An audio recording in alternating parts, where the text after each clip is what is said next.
উপস্থিত হৈছে ইয়াত যদি কোনোবা আধাৰ এজেন্সিয়ে কাম কৰি আছে নিজৰ নিজৰ কাম স্থগিত ৰাখক আৰু এনডিআৰএফৰ সকলোৱে কাম কৰিবলৈ সহযোগ কৰক এনডিআৰএফৰ টিম লোকেশ্যনত আহি উপস্থিত হৈছে ইয়াত যদি আধাৰ এজেন্সি কোনোবাই কাম কৰি আছে তেওঁলোকে নিজৰ নিজৰ কাম স্থগিত ৰাখক আৰু এনডিআৰএফৰ লগত সহযোগ কৰক ধন্যবাদ আমাৰ এনডিআৰএফৰ ৰেস্কিউ দললৈ আহিব বিশ্বনাথৰ SIRD চৌহদত হঠাৎ লাগিল হোৱা দোৱা জৰুৰীকালীন অৱস্থাত SDRFৰ দল লগত NDRFৰ দল আৰু অগ্নি নিৰ্বাপন বাহিনীৰ লোক উপস্থিত হৈ লাগি যায় উদ্ধাৰ অভিযানত দৰাচলতে বিশ্বনাথ ৰাজচক্ৰৰ উদ্যোগত তথা অসম ৰাজ্যিক দুৰ্যোগ ব্যৱস্থাপনা প্ৰাধিকৰণ আৰু বিশ্বনাথ জিলা দুৰ্যোগ ব্যৱস্থাপনা প্ৰাধিকৰণৰ সহযোগত বিশ্বনাথৰ SIRD চৌহদত এক প্ৰশিক্ষণ কাৰ্যসূচী ৰূপায়ণ কৰে তিনিদিনীয়া কাৰ্যসূচীৰ আজি অন্তিম দিনা দুৰ্যোগ ব্যৱস্থাপনাৰ লগত জড়িত বিভিন্ন বিষয়ত প্ৰশিক্ষণ প্ৰদান কৰা হয় NDRF আৰু বিশ্বনাথ অগ্নি নিৰ্বাপক বাহিনীৰ এটি দলৰ জৰিয়তে ভূমিকম্পৰ জৰুৰীকালীন ব্যৱস্থাপনা অনুশীলন অনুষ্ঠিত হয় এই অনুশীলনত এইদৰে জৰুৰীকালীন সময়ত কিদৰে পৰিস্থিতি নিয়ন্ত্ৰণ কৰিব পাৰি আৰু কিদৰে ভুক্তভোগীক জীৱন্ত অৱস্থাত উদ্ধাৰ কৰি চিকিৎসা প্ৰদান কৰাব লাগে এই সন্দৰ্ভত এক সুন্দৰ অনুশীলন অনুষ্ঠিত কৰি সকলো ৰাইজক সজাগ কৰি তোলে এই কাৰ্যসূচীত NDRFৰ লগত অংশগ্ৰহণ কৰে স্বাস্থ্য বিভাগৰ GVK EMR এম্বুলেন্স সেৱাৰ লগতে বিশ্বনাথ ৰাজচক্ৰৰ সকলো কৰ্মচাৰী আৰক্ষী ৰাষ্ট্ৰীয় শিক্ষাৰ্থী বাহিনীৰ স্বেচ্ছাসেৱক গাঁওৰক্ষী বাহিনীৰ প্ৰায় 200 লোকক দুৰ্যোগৰ সঁহাৰি আৰু সাহায্য ব্যৱস্থাপনা মৌলিক অনুসন্ধান আৰু উদ্ধাৰৰ কৌশল শিশুকেন্দ্ৰিক জৰুৰীকালীন প্ৰস্তুতি আৰু জৰুৰীকালীন অৱস্থাত পানী আৰু অনাময় সম্পৰ্কীয় বিষয়ত বিশদভাৱে প্ৰশিক্ষণ প্ৰদান কৰা হয় কেজুৱেলিটি আমি চাৰিটা উদ্ধাৰ কৰিছোঁ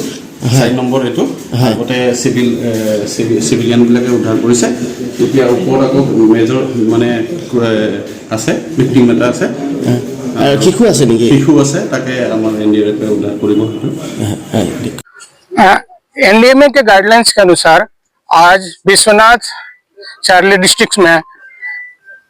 NDRF के द्वारा और डिस्ट्रिक्ट एडमिनिस्ट्रेशन के द्वारा एक अर्थक्वेक के ऊपर मॉक एक्सरसाइज का आयोजन किया गया था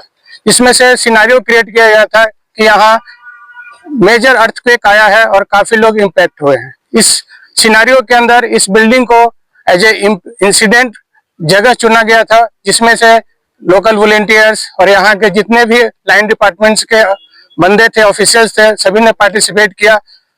एक्सपर्ट पेशेंट को और विक्टिम्स को निकालने के लिए NDRF टीम आई और अपना जो भी उनको बताया गया इंसिडेंट कमांडर के द्वारा कि 3 विक्टिम्स यहाँ फंसे हुए हैं तो उस विक्टिम्स को इन्होंने सर्च एंड लोकेट टेक्निक्स को यूज करते हुए विक्टिम्स को निकाला 3 साल में हर एक डिस्ट्रिक्ट के साथ किया जाता है ताकि डिफरेंट सिस्टर एजेंसियां हैं डिफरेंट ऑर्गेनाइजेशन हैं हम एक दूसरे के बीच में कोऑर्डिनेशन चेक कर सकें और इसमें जो भी कमियां होगा हम आगे में उसको दूर किया जा सके थैंक यू रेवेन्यू सार्कल जो इमार्जेंसी ट्रेनिंग जो मैनेजमेंट एक्सरसाइजर आज आम 3 নম্বৰ दिन आम 3 दिनिया कार्यसूची प्रति 3 বছৰ मूरे मूरे रेवेन्यू एंड डिजास्टार मैनेजमेंट डिपार्टमेंटर এটা इमार्जेंसी मैनेजमेंट एक्सरसाइज करा হয় उपलक्षे आज एबार आमार 3 दिनिया कार्यसूची आज अंतिम दिन आज अंतिम दिनत आमार 2 दिনৰ अलरेडी ट्रेनिंग হৈ গৈছে ट्रेनिंगर पिছত आज आमार এটা इमार्जेंसी एक्सरसाइज करा হল आमार जोंतो SIRD बिल्डिंग आছিলে তাত এটা ভূমিকম্প আহিছিলে সেই ভূমিকম্পত কেনেকৈ উদ্ধাৰ কৰিব লাগে আৰু আমাৰ গোটে লাইন ডিপাৰ্টমেন্ট খিনি কেনেকৈ এক্টিভলি পাৰ্টিসিপেট হয় সেইখিনি আমাৰ এটা ট্ৰেনিং হল আজি ইয়াতে আৰু আমাৰ NDRF বাহিনীকে ডিপ্লয়মেন্ট হল ইয়াতে তেওঁলোকে ৰেস্কিউ মিছন কৰিলে বিল্ডিংৰ ওপৰত ফসি থকা শিশু বা আমাৰ যোনখিনি সিভিয়াৰলি ইনজিয়ৰ্ড হৈছিলে মানুহ এইখিনি কেনেকৈ ৰেস্কিউ কৰিলে সেই তাৰ এটা এক্সাৰসাইজ আজি ইয়াত হল